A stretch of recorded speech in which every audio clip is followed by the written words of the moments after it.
El rugido de los motores se eleva como un latido metálico bajo el cielo abrasador de Tamaulipas, y el polvo que se levanta en la carretera de San Fernando parece anunciar una travesía que, para muchos, representa la última esperanza de cruzar una frontera que ha sido, caras un espejo roto de promesas y peligros. En la madrugada del 7 de enero de 2010, una fila de vehículos cargados con 72 personas, cansadas hasta los huesos y con la mirada fija en el horizonte, avanza lentamente entre el calor que se aferra a la piel y el silencio que se vuelve denso como la arena. Cada rostro lleva una historia que se entrelaza con la de los demás. Un joven que dejó atrás la escuela sin terminar. Una madre que arrastra a su bebé mientras sus ojos buscan la salida del hambre. Un hombre mayo que lleva en la mochila una foto amarillenta de su esposa fallecida. Todos comparten el mismo sueño, la misma urgencia de encontrar un futuro fuera de la violencia que ha devorado sus pueblos. Y todos sienten el peso de la incertidumbre que se vuelve más palpable con cada kilómetro recorrido. Si te gusta este tema, suscríbete y activa la campanita para que YouTube te notifique cuando subamos nuevos vídeos. Al hacerlo, estarás ayudando muchísimo al canal a crecer y seguir creando contenido de calidad. No olvides dejar tu comentario abajo con tu opinión y también tus sugerencias de temas que te gustaría que tratemos. Tu participación hace la diferencia. A medida que el convoy avanza, la carretera se vuelve testigo de un contraste inquietante, la luz del sol, que parece iluminar la esperanza de los viajeros. También revela la sombra alargada de una organización criminal que se oculta entre los arbustos secos. Los captores aparecen sin previo aviso, sus miradas frías y calculadoras se cruzan con la de los migrantes, y el sonido de sus armas relucientes corta el aire como una amenaza silenciosa. En ese instante, la atmósfera se transforma. La respiración se vuelve entrecortada, el sudor recorre la frente y el olor a miedo se mezcla con el polvo. La tensión se intensifica cuando los hombres en uniforme, con gestos rígidos, exigen obediencia y ordenan que los viajeros abandonen sus pertenencias, como si cada objeto fuera una pieza de un rompecabezas que ellos mismos quieren armar. La escena se vuelve una danza macabra donde el poder se impone con la fuerza de la intimidación y la resistencia se vuelve un susurro que apenas se percibe entre el clamor de los motores. El viaje, que había comenzado como una ruta de escape, se convierte en un escenario de horror inesperado. La carretera, que había albergado la ilusión de un nuevo comienzo, ahora vibra con la amenaza latente de la violencia. Los viajeros, que habían aceptado el riesgo como parte del precio a pagar por la libertad, se encuentran frente a una decisión que no habían contemplado: someterse a la voluntad de quienes controlan el paso o enfrentar la ira de quienes ven en ellos una oportunidad para reforzar su dominio. Los rostros temblorosos reflejan la lucha interna entre la esperanza y el terror, mientras la cámara imaginaria se sumerge en cada mirada, capturando la vulnerabilidad que se oculta bajo la determinación de seguir adelante. El sonido de un disparo distante se vuelve el preludio de un clímax que se avecina. Un aluvión de balas que romperá la quietud del desierto y dejará una estela de caos imposible de ignorar. La carretera, que había sido el lienzo de un sueño colectivo, SVT, de rollo y el eco de los disparos se mezcla con los gritos ahogados que se pierden en la inmensidad del paisaje. La luz, que al principio había iluminado la ruta, comienza a atenuarse, y el silencio que sigue a la masacre se vuelve más pesado que el propio polvo. En ese momento, la carretera queda marcada por la ausencia, por preguntas que se quedan suspendidas en el aire y por la urgencia de recordar lo que ocurrió, para que la violencia no quede invisible y el eco de esas voces no se pierda en la oscuridad. El viaje ha terminado, pero la historia que se ha tejido en esa franja de asfalto apenas comienza a resonar en la conciencia de quienes la escuchan. Los habitantes de los pueblos cercanos, al percibir el eco de los disparos, se vieron inmersos en una atmósfera de incertidumbre que sobrepasó el temor inmediato. En lugar de acudir a la escena, muchos optaron por cerrar sus puertas, temiendo represalias de los grupos armados que controlaban la zona. Algunos, sin embargo, decidieron registrar los hechos mediante notas escritas y testimonios orales, preservando una crónica que más tarde serviría como contrapeso a la versión oficial. De este modo, La comunidad se convirtió en guardián silente de una verdad que el poder buscaba ocultar, creando una red de recuerdos que, aunque F.A. Gill resistió la erosión del tiempo. En el ámbito judicial, la investigación se topó con obstáculos que revelaron la complejidad de perseguir responsabilidades. En un territorio donde la impunidad es una constante, los peritos forenses, al llegar al sitio, encontraron restos que exigían una cadena de custodia rigurosa, pero la ausencia de equipos adecuados y la falta de coordinación entre autoridades estatales y federales retardaron el proceso. Además, la manipulación de pruebas y la presión para cerrar el caso rápidamente generaron dudas sobre la veracidad de los informes preliminares. Este escenario evidencia cómo la carencia de recursos y la interferencia política pueden minar la búsqueda de justicia, dejando a las familias sin respuestas concretas. Para los familiares de las víctimas, el dolor se manifestó en formas que trascienden lo físico. La pérdida de un ser querido desencadenó episodios de trastorno de estrés postraumático, acompañados de pesadillas recurrentes y una sensación de vacío que se instaló en el hogar. En muchos casos, la necesidad de preservar la dignidad familiar llevó a los sobrevivientes a silenciar sus emociones, temiendo ser etiquetados como vulnerables o, peor aún, como cómplices de los agresores. Así, el sufrimiento se convirtió en una carga invisible que se perpetúa en generaciones, creando un ciclo de trauma que dificulta la reconstrucción del tejido social. En el plano político, el episodio fue instrumentalizado por diferentes actores para reforzar narrativas sobre la seguridad fronteriza. Algunos sectores utilizaron el hecho como argumento para justificar el aumento de la militarización, mientras que organizaciones defensoras de derechos humanos lo presentaron como evidencia de la necesidad de políticas migratorias más humanitarias. Este contraste de discursos muestra cómo un mismo suceso puede ser moldeado para servir a intereses contrapuestos, convirtiendo la tragedia en un campo de batalla ideológico que influye en la legislación y en la percepción pública. La difusión mediática, impulsada por plataformas digitales, jugó un papel dual. Por un lado, los videos capturados por testigos circundantes lograron romper el silencio impuesto, generando una ola de solidaridad internacional.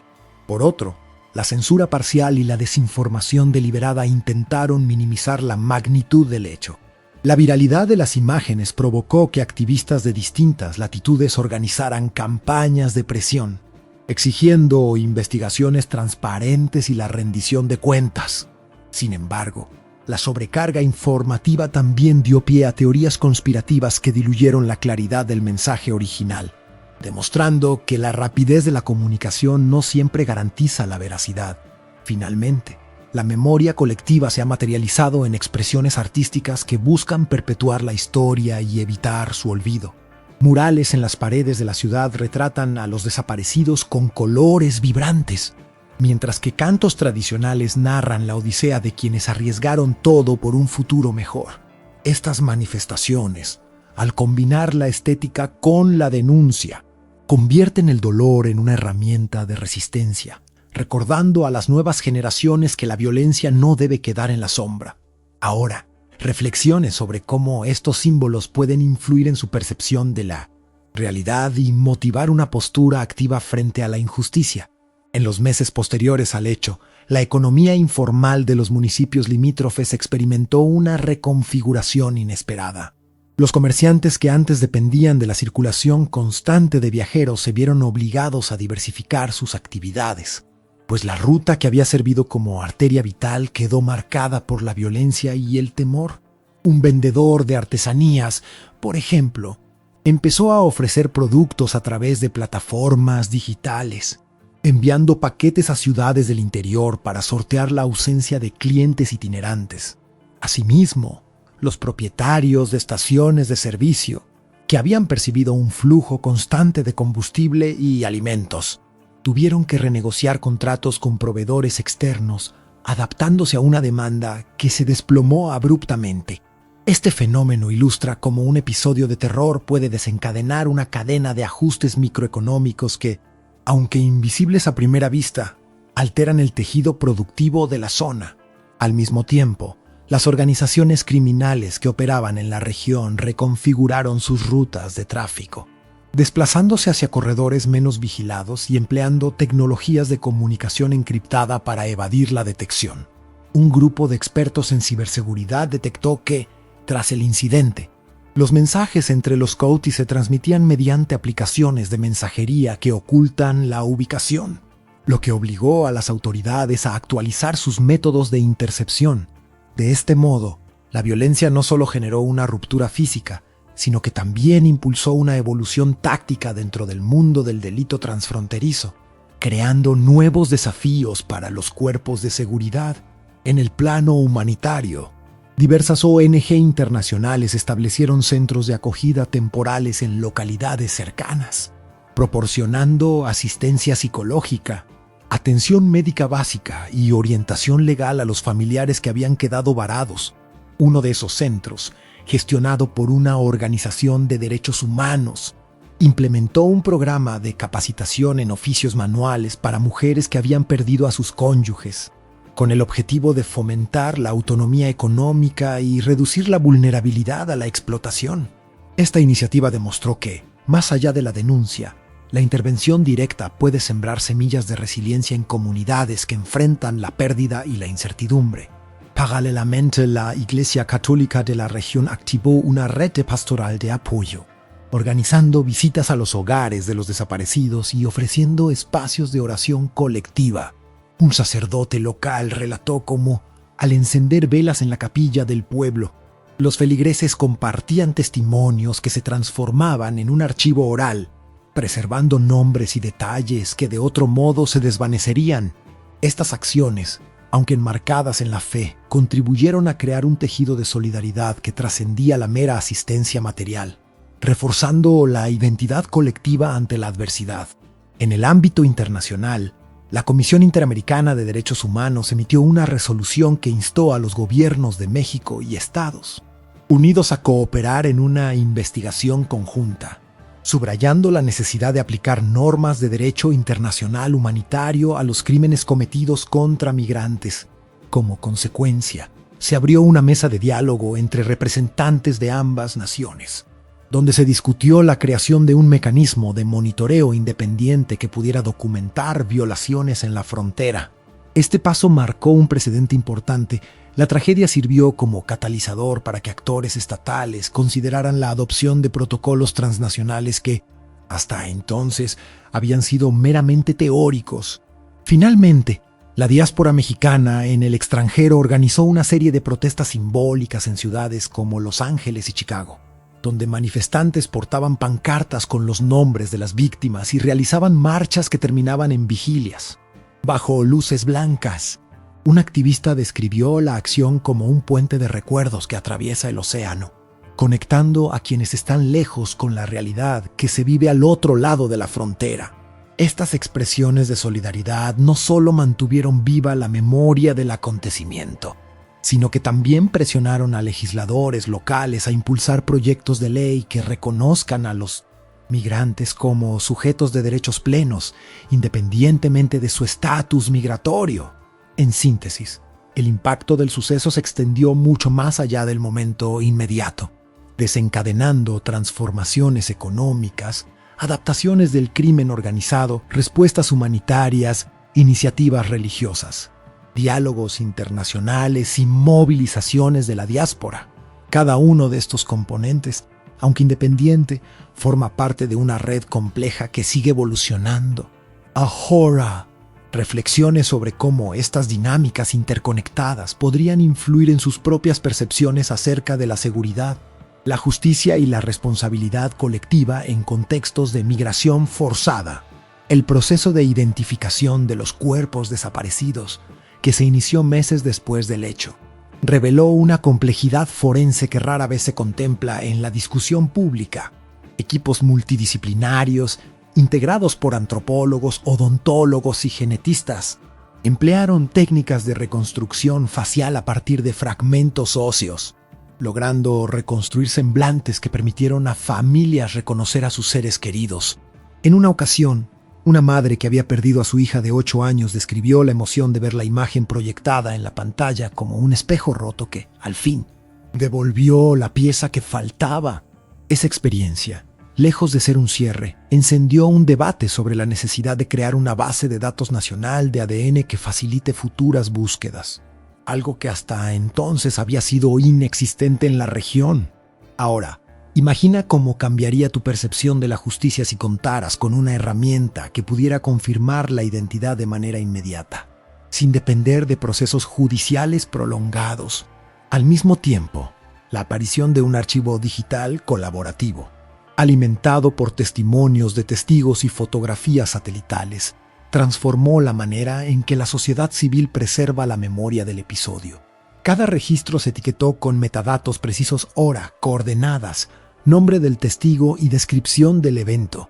Este repositorio, accesible de forma gratuita, se convirtió en un recurso para investigadores, periodistas y estudiantes que buscan comprender la magnitud del suceso sin depender de fuentes oficiales. De hecho, la disponibilidad de datos abiertos ha permitido la generación de mapas interactivos que muestran la distribución de los puntos de impacto, revelando patrones que antes permanecían ocultos. Si tú tuvieras la posibilidad de explorar esos mapas, podrías observar cómo la geografía del terror se entrelaza con rutas históricas de migración, descubriendo conexiones inesperadas. Paralelamente, el ámbito académico empezó a incorporar el caso como objeto de estudio en programas de derechos humanos y criminología. Universidades locales organizaron seminarios donde expertos internacionales compararon la masacre con otros episodios de violencia transfronteriza, destacando similitudes en la lógica de control territorial y la utilización de la población migrante como moneda de poder. Estas discusiones generaron publicaciones que, a su vez, sirvieron de base para propuestas de reforma legislativa, orientadas a fortalecer la protección de los derechos de personas en tránsito. En consecuencia, se presentó al Congreso una iniciativa que propone la creación de una fiscalía especializada en crímenes contra migrantes, con competencias para investigar y perseguir a los perpetradores sin depender de la jurisdicción estatal. Ahora, reflexiona sobre el impacto que tendría en tu entorno la existencia de una entidad dedicada exclusivamente a este tipo de delitos. En Otrou, la comunidad artística local respondió mediante la producción de obras que trascienden la mera representación estética. Un colectivo de muralistas, inspirado en la tradición de la pintura mural mexicana, trazó un fresco en la fachada de la escuela primaria más cercana, donde cada niño aparece sosteniendo una luz encendida. El simbolismo de la luz, que se extiende más allá del muro, sugiere la transmisión de esperanza a las generaciones venideras. A su vez, un grupo de músicos improvisó una canción que combina instrumentos tradicionales con sonidos urbanos, narrando la travesía de los migrantes y el abrupto final que les aguardó. Esta pieza se difundió en radios comunitarias, convirtiéndose en un himno de resistencia que invita a la reflexión colectiva. Si tú escuchas esa melodía, podrías sentir cómo la música convierte el dolor en una llamada a la acción. Finalmente, la legislación migratoria experimentó una revisión impulsada por la presión de organismos de derechos humanos y la evidencia acumulada en los archivos digitales. Se aprobó una norma que obliga a los puertos de entrada a registrar de forma obligatoria a toda persona que solicite asilo, garantizando la emisión de un documento identificatorio que permita su seguimiento y protección. Además, se estableció un protocolo de atención psicológica inmediata para quienes denuncien haber sido testigos de actos de violencia, asegurando que reciban acompañamiento sin costos adicionales, en contraste con la práctica anterior, donde la falta de registro dejaba a los migrantes en la invisibilidad. Ahora la normativa busca crear una trazabilidad que dificulte la impunidad. Considera cómo esta medida podría alterar la dinámica de futuros cruces, ofreciendo una capa de seguridad que antes no existía. Así, al observar el entramado de avances forenses, tecnológicos, académicos, artísticos y normativos, se evidencia una respuesta multifacética que supera la mera reacción emocional. Cada iniciativa, al enfocarse en un aspecto particular del problema, contribuye a la construcción de un tejido de resiliencia que, aunque aún frágil, muestra la capacidad de la sociedad para transformar una tragedia en un motor de cambio estructural. Ahora, piensa en cómo podrías participar, ya sea apoyando la digitalización de testimonios o difundiendo la obra de los creadores locales, para que la memoria siga viva y sirva de base a nuevas políticas de protección. Al avanzar en este recorrido, la trama que se ha ido tejiendo se asemeja a un río subterráneo que, aunque invisible a simple vista, moldea el cauce de la tierra que lo rodea.